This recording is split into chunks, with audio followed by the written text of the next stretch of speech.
bamujyana kwa Pilato bamukubita,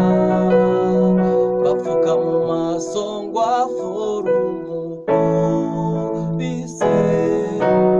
avugaga kose nikubwanjye mukiza, sinzibagirwa inkoni wakubiswe mukiza, icumu watewe mu rubavu mukiza, amaraso wavuye mukiza, ibiganza n'ibirenge baratobora,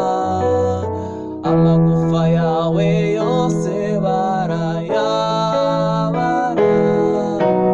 ako kaga kose ni kubwanjye mukiza.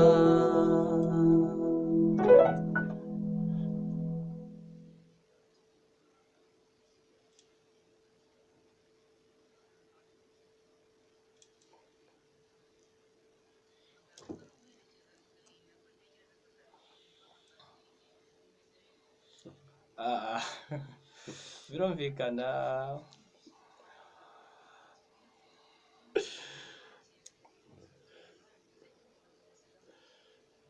ubundi ntabwo ari ukuvuga ngo bishingiye ku mateka y'umuryango wanjye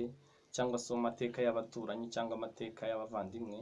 ahubwo aya ni amateka y'umutima wo kuramya Imana no gusingiza amaraso ya Yesu. Rero njye niyo nyiririmba kenshi kubambona ndirimba ku ahantu duhura kuri live cyangwa ku makonsati,